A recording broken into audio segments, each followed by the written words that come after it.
Hello, everyone. Welcome back. It is January 2nd, and we are continuing our devotional of peace. Let's go ahead and open it up to January 2nd.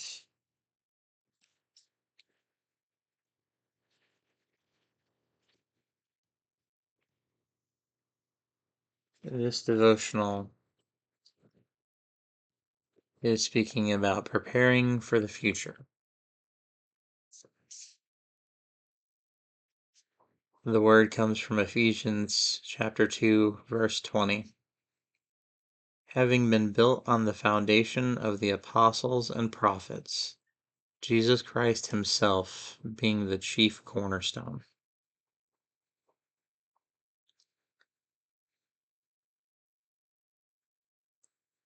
I see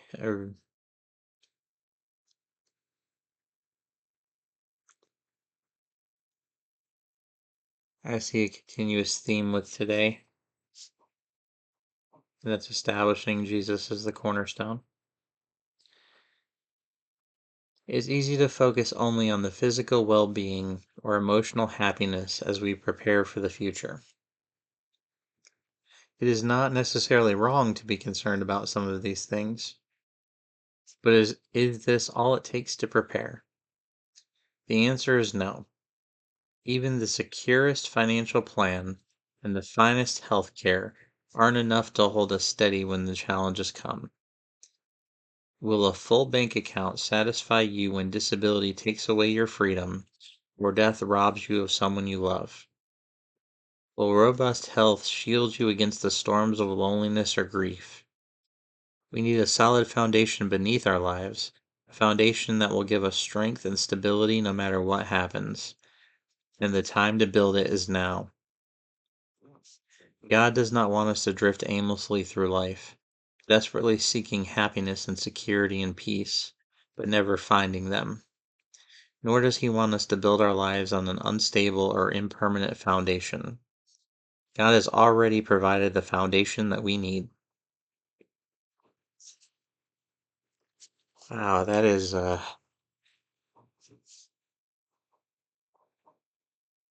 for focusing on peace, that is a strong, strong set of words. It almost feels like a hard punch to the gut. It's a strong reality check. And I gotta break this down little by little because that was a lot.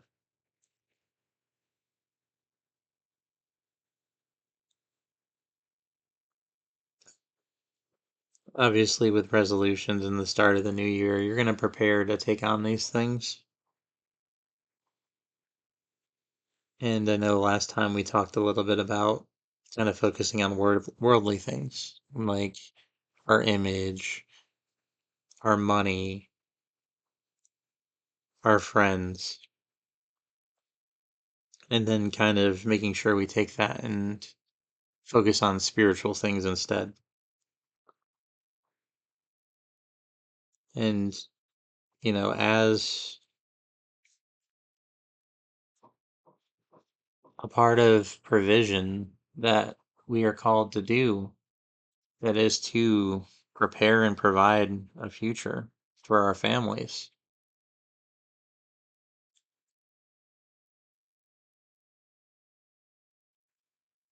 But it's a really strong reality check to know that it doesn't matter how much you plan something and how well you're prepared for it. When challenges come, it's going to destroy your plan.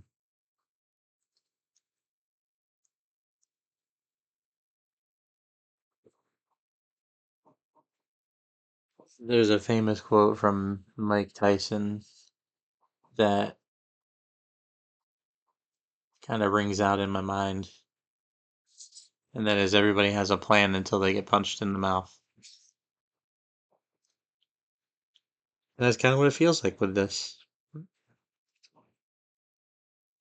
I know a lot of us would say that If we had a ton of money, we could do so many more things. Like for me, if I just had an unlimited stream of money, I would have my church started and know at least 12 people. I would help out immediately with needs that are going around with them. But that full bank account still can't fix the issues with them.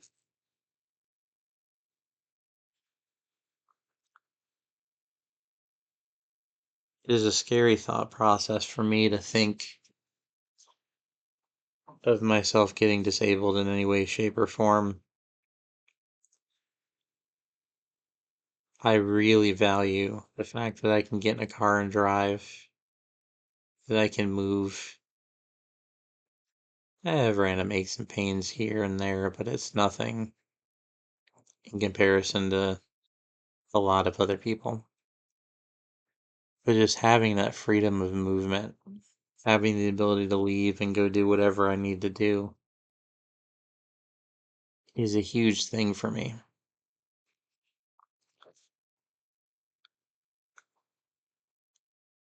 I've suffered through a lot of grief as far as losses in my life here recently.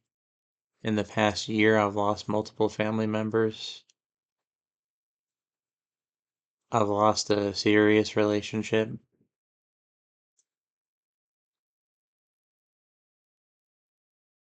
And from walking away from those things,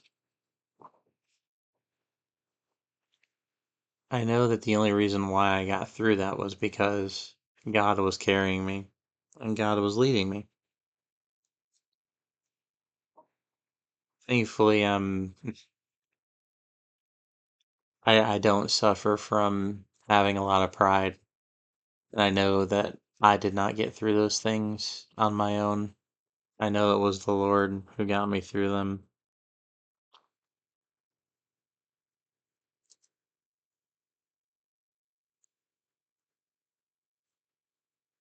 It goes back to that wonderful peace, that indescribable peace that it talked about in the Bible. And I hope that no matter what you guys are going through, and no matter what I'm going through, we can achieve that level of peace.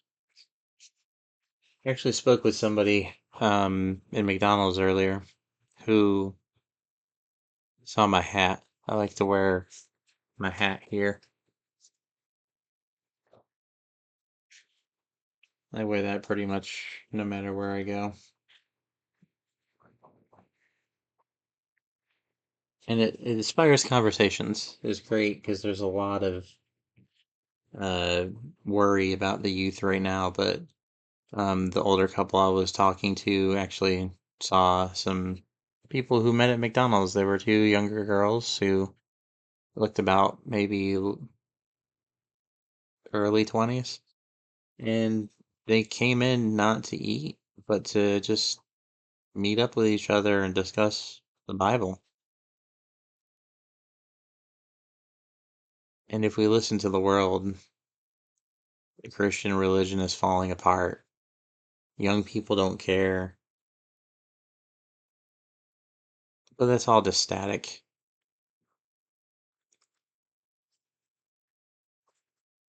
And he shared a story with me about how he sat in McDonald's and saw somebody come in with a very vulgar shirt, specifically blaspheming God,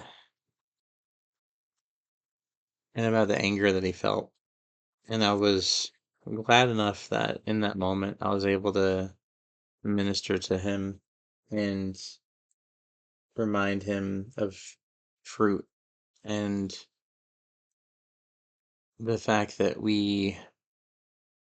whenever we're faced with a situation like that, whenever we deal with it, we should be looking for good fruit, not bad fruit.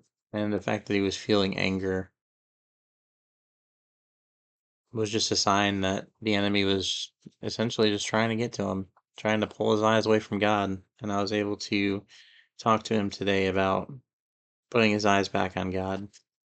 And it's just a random person at McDonald's that decided to open up and have a conversation with.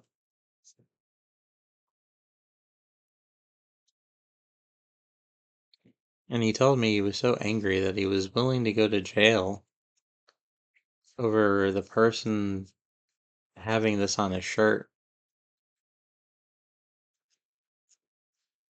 And of course, there's righteous anger. But I feel like it crossed a little too much. And it was great to be able to take the things that I've learned and be able to apply that to helping somebody else out.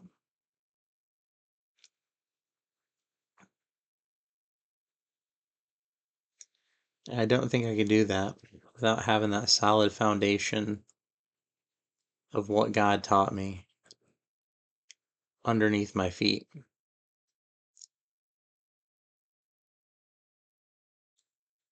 I feel like that man probably he wasn't stepping on that foundation and holding it up in strength.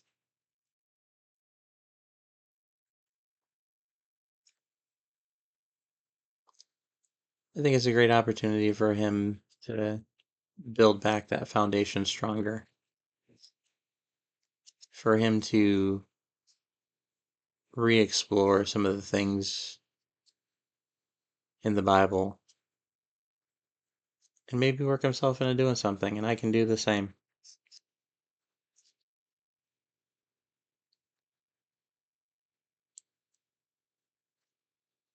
We all chase happiness, security, and peace,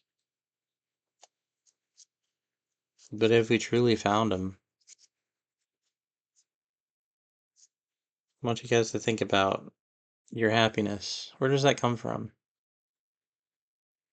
Does that come from the fact that you enjoy the people that you hang out with? Does that come from going on trips? Does that come from how you feel about yourself? Where does your security come from? Does your security come from the fact that you live in a brick house? Or does your security come from the Lord? And then peace, especially peace. A lot of people could use more peace in their life. And I think it's time that we chase the real reason for peace. We put that foundation under us.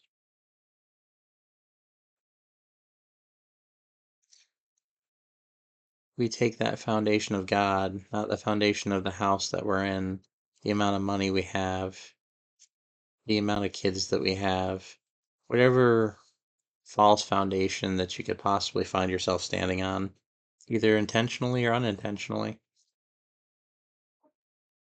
and change that to the Lord. It kind of brings us up to the question of the day.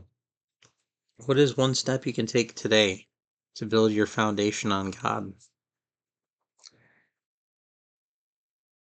And I think for me, at the point that I'm at, it's to make sure I'm being a beacon. I want to be that beacon for everybody I run across, which will only make it stronger for me. I want to be the salt of the earth. That's why I call my discussion group Seasoned with Salt. Because I want to be the saltiness of the earth, and I want to bring that saltiness to other people. I want to enhance their lives. I want to enhance my life. And the only way I do that is through including God in it.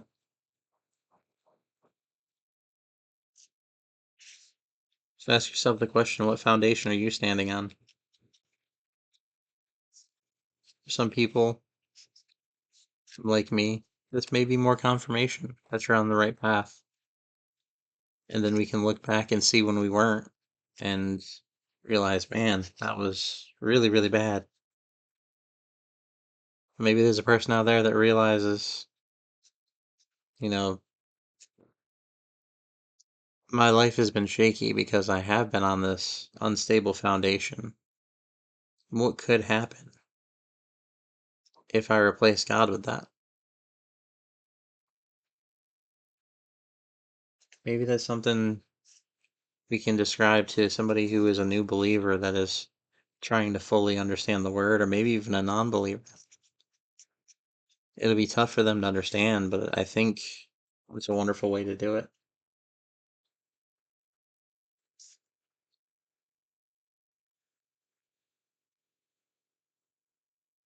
And I feel more peaceful just talking about this. It's a wonderful feeling. It really is. And that's why we talk about it, and that's what this book is for. Thank you, Lord, for this wonderful message today. Thank you for giving me peace.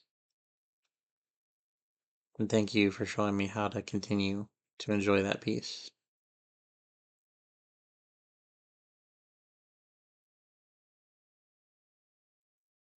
I'd love to hear from you guys about this. Let me know what stood out to you, or maybe how you can help a friend. Enjoy the rest of your day.